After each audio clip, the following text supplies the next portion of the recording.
नमस्कार दोस्तों, स्वागत है आप सभी का हमारे चैनल भक्ति ज्ञान में। दोस्तों, आज मैं आपको श्रीमद् भागवत महापुराण की कथा का श्रवण करा रहा हूँ। आप सभी भक्तजन इस कथा को श्रद्धा पूर्वक मन लगाकर सुने। भगवान शिव जी आप सभी की मनोकामना पूर्ण करेंगे और आप सभी के कष्टों को हर लेंगे। श्री मैत्रेय जी कहते हैं, विदुर जी, महाराज पृथु के 99वें यज्ञों से यज्ञ भोक्ता यज्ञेश्वर भगवान विष्णु को भी बड़ा संतोष हुआ।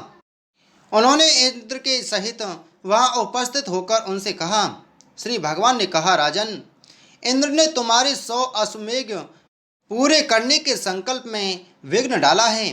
अब ये तुमसे क्षमा चाहते हैं, तुम इन्हें क्षमा कर दो। नरदेव, जो श्रेष्ठ मानव साधु और सद्बुद्धि संपन्न होते हैं, वे दूसरे जीवों से द्रोह नहीं करते, क्योंकि यह शरीर ही आत्मा नहीं है। यदि तुम जैसे लोग भी मेरी माया से मोहित हो जाएं, तो समझना चाहिए कि बहुत दिनों तक की हुई ज्ञानी जनों की सेवा से केवल श्रम ही हाथ लगा। ज्ञानवान पुरुष इस शरीर को अविद्या, वासना और कर्मों का ही पुतला समझकर इसमें आसक्त नहीं होता। इस प्रकार जो इस शरीर में ही आसक्त नहीं है, वह विवेकी पुरुष इससे उत्पन्न हुए घर, पुत्र और धन आदि में भी किस प्रकार ममता रख सकता है। यह आत्मा एक शुद्ध स्वयं प्रकाश, निर्गुण गुणों का आश्रय स्थान, सर्वव्यापक, आवरण शून्य, सबका साक्षी एवं अन्य आत्मा से रहित है, अतएव शरीर से भिन्न है। जो पुरुष इस देश स्थित आत्मा को इस प्रकार शरीर से भिन्न जानता है, वह प्रकृति से संबंध रखते हुए भी उसके गुणों से लिप्त नहीं होता, क्योंकि उसकी स्थिति मुझ परमात्मा में रहती है। राजन, जो पुरुष किसी प्रकार की कामना न रखकर अपने वर्णाश्रम के धर्मों द्वारा नित्य प्रति श्रद्धा पूर्वक मेरी आराधना करता है, उसका चित्त धीरे धीरे शुद्ध हो जाता है। चित्त शुद्ध होने पर उसका विषयों से संबंध नहीं रहता तथा उसे तत्व ज्ञान की प्राप्ति हो जाती है। फिर तो वह मेरी समता रूप स्थिति को प्राप्त हो जाता है। यही परम शांति, ब्रह्म अथवा कैवल्य है। जो पुरुष यह जानता है कि शरीर, ज्ञान, क्रिया और मन का साक्षी होने पर भी कूटस्थ आत्मा उनसे निर्लिप्त ही रहता है, वह कल्याण व मोक्ष पद प्राप्त कर लेता है। राजन, गुण प्रवाह रूप आवागमन तो भूत, इंद्रिय, इंद्रियाभिमानी, देवता और चिदाभास, इन सबकी समष्टि रूप परिच्छिन्न लिंग शरीर का ही हुआ करता है। इसका सर्व साक्षी आत्मा से कोई संबंध नहीं है। मुझ में दृढ़ अनुराग रखने वाले बुद्धिमान पुरुष संपत्ति और विपत्ति प्राप्त होने पर कभी हर्ष, शोकादि विकारों के वशीभूत नहीं होते। इसलिए वीरवर, तुम उत्तम, मध्यम और अधम पुरुषों में समान भाव रखकर सुख दुख को भी एक सा समझो तथा मन और इंद्रियों को जीतकर मेरे ही द्वारा जुटाए हुए मंत्री आदि समस्त राजकीय पुरुषों की सहायता से संपूर्ण लोकों की रक्षा करो। राजा का कल्याण प्रजा पालन में ही है। इससे उसे परलोक में प्रजा के पुण्य का छठा भाग मिलता है। इसके विपरीत जो राजा प्रजा की रक्षा तो नहीं करता, किंतु उससे कर वसूल करता जाता है, उसका सारा पुण्य तो प्रजा छीन लेती है और बदले में उसे प्रजा के पाप का भागी होना पड़ता है। ऐसा विचार कर यदि तुम श्रेष्ठ ब्राह्मणों की सम्मति और पूर्व परंपरा से प्राप्त हुए धर्म को ही मुख्यतः अपना लो और कहीं भी आसक्त न होकर इस पृथ्वी का न्यायपूर्वक पालन करते रहो, तो सब लोग तुमसे प्रेम करेंगे और कुछ ही दिनों में तुम्हें घर बैठे ही सनक आदि सिद्धों के दर्शन होंगे। राजन, तुम्हारे गुणों ने और स्वभाव ने मुझको बस में कर लिया है, अतः तुम्हें जो इच्छा हो मुझसे वर मांग लो। उन क्षमा आदि गुणों से रहित यज्ञ, तप अथवा योग के द्वारा मुझको पाना सरल नहीं है। मैं तो उन्हीं के हृदय में रहता हूँ जिनके चित्त में समता रहती है। श्री मैत्रेय जी कहते हैं, विदुर जी, सब लोक गुरु श्री हरि के इस प्रकार कहने पर जगतध्वजीय महाराज पृथु ने उनकी आज्ञा शिरोधार्य की। देवराज इंद्र अपने कर्म से लज्जित होकर उनके चरणों पर गिरना ही चाहते थे कि राजा ने उन्हें प्रेम पूर्वक हृदय से लगा लिया और मनोमालिन्य निकाल दिया। फिर महाराज पृथु ने विश्वात्मा भक्त वत्सल भगवान का पूजन किया और क्षण क्षण में उमड़ते हुए भक्ति भाव में निमग्न होकर प्रभु के चरण कमल पकड़ लिए।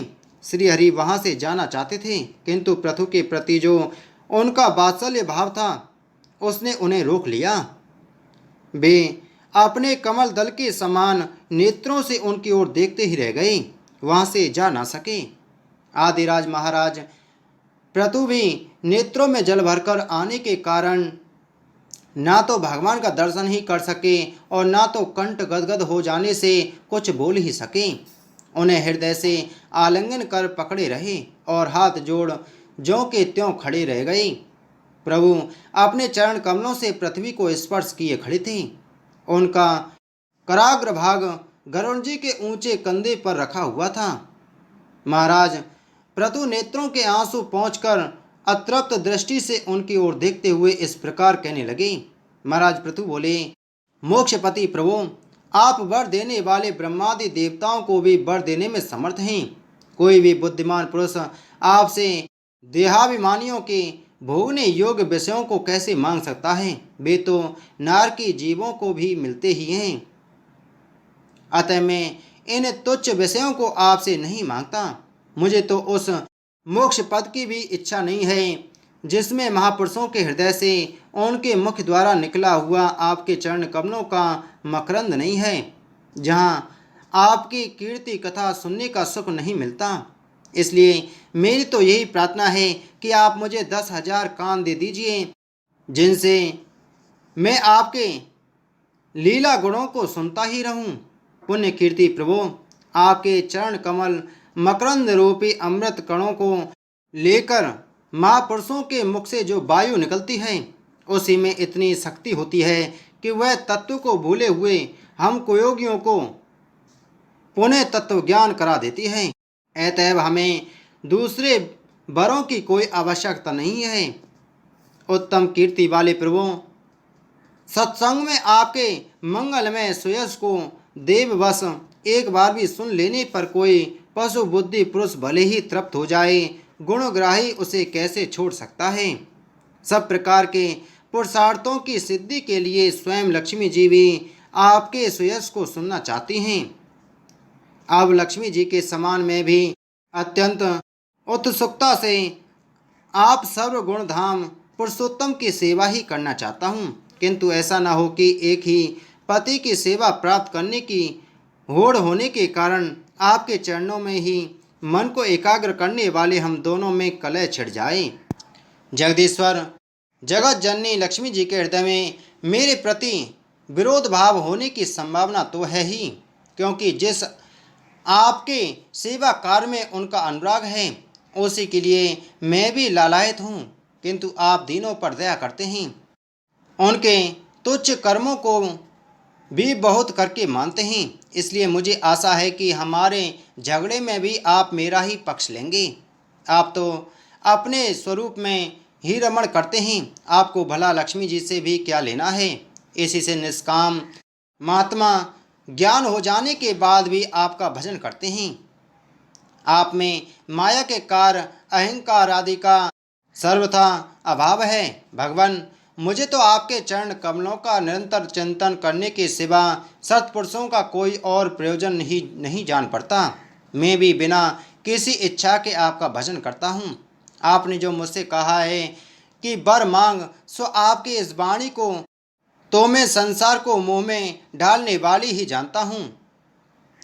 यही क्या, आपकी वेद रूपा वाणी ने भी तो जगत को बांध रखा है। यदि उस वेद वाणी रूप रस्सी से लोग बंधे न होते तो वे मोह बस सकाम कर्म क्यों करते?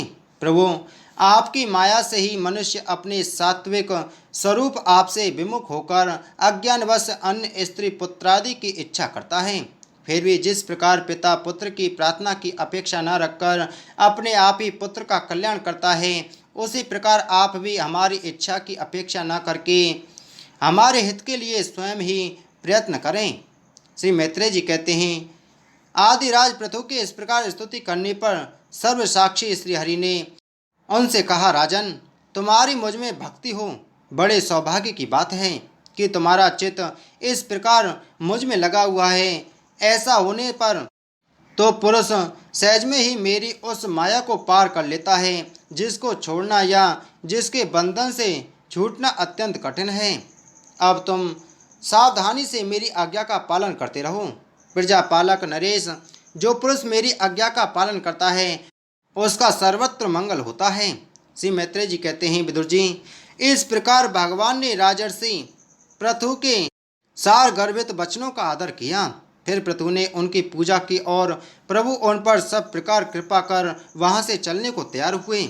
महाराज पृथु ने वहां जो देवता, ऋषि, पितर, गंधर्व, सिद्ध, चारण, नाग, किन्नर, अप्सरा, मनुष्य और पक्षी आदि अनेक प्रकार के प्राणी एवं भगवान के पार्षद आए थे, उन सभी का भगवत बुद्धि से भक्ति पूर्वक वाणी और धन के द्वारा हाथ जोड़कर पूजन किया।